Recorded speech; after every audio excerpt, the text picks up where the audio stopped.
अगर भगवान ने इतना बड़ा ब्रह्मांड बनाया है तो उन्होंने हमें सिर्फ इस रेत के कण बराबर पृथ्वी पर रहने के लिए क्यों बनाया? या तो फिर उनको हमें जिज्ञासा भी छोटी देनी चाहिए थी, जिससे हम इतने बड़े ब्रह्मांड के बारे में सोचते ही ना। या फिर उनको हमें ब्रह्मांड में हर जगह जाने की छूट देनी चाहिए थी। अगर उनको इतना बड़ा ब्रह्मांड बनाना ही था तो आज हम या कोई भी सभ्यता कितना भी एडवांस क्यों ना हो, लेकिन लाइट स्पीड से नहीं चल सकते, अपने से किसी दूसरी सभ्यता तक नहीं पहुंच सकते, क्योंकि भगवान के बनाए नियमों के अनुसार ब्रह्मांड की सबसे तेज लाइट स्पीड से सिर्फ वही चल पाएगा जिसमें वजन का अस्तित्व ही ना हो। और फिर भगवान का दिमाग देखो, उन्होंने सोचा होगा कि अगर कोई सभ्यता अपना और अपने यान का वजन जीरो करने में सक्षम हो भी जाए तो उनको स्पेस में आगे बढ़ने के लिए एनर्जी तो चाहिए ही होगी। तो उन्होंने एनर्जी और मास एक ही कर दिया, यानी कि ऊर्जा और वजन दोनों एक ही हैं।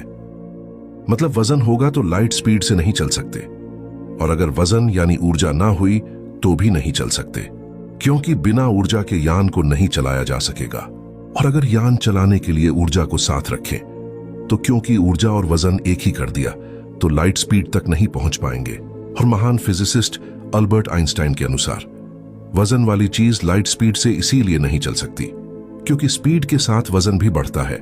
मतलब स्पेस में अगर कोई चीज जैसे जैसे अपनी रफ्तार तेज करती रहेगी वैसे वैसे उसका मास यानी वजन भी बढ़ने लगेगा, जिससे एक समय पर उसका वजन उसमें यूज होने वाली ऊर्जा से डबल हो जाएगा। और आप भी भली भांति जानते होंगे, किसी चीज में जितना वजन होता है उसे आगे धकेलने के लिए उससे 2 गुना ऊर्जा की आवश्यकता होती है, अगर उसकी रफ्तार लगातार बढ़ाते रहना है। लेकिन अगर ऊर्जा उतनी ही रहे और वजन बढ़ता रहे तो एक समय पर वजन ज्यादा और उसे धकेलने के लिए ऊर्जा कम और खत्म हो जाएगी और यान लाइट स्पीड तक नहीं पहुंच पाएगा। इसीलिए अल्बर्ट आइंस्टाइन के अनुसार सिर्फ वही चीज लाइट स्पीड तक पहुंच पाएगी जिसका मास यानी वजन बिल्कुल ही जीरो हो, जिससे स्पीड बढ़ने के साथ वजन बढ़ेगा ही नहीं, क्योंकि वजन जीरो यानी है ही नहीं। लेकिन भगवान ने ऊर्जा और वजन को एक ही बना दिया, जिससे ऊर्जा के बिना यान नहीं चलेगा, और यान चलाने के लिए ऊर्जा साथ रखने पर ऊर्जा में वजन होने से स्पीड बढ़ने के साथ वजन बढ़ने लगेगा और एक समय पर वजन ही ऊर्जा से डबल हो जाएगा। मतलब यान और अपना वजन जीरो करके भी कोई फायदा नहीं होगा। इसीलिए अल्बर्ट आइंस्टाइन ने बाद में यह भी बोल दिया था कि बस लाइट स्पीड से चला ही नहीं जा सकता।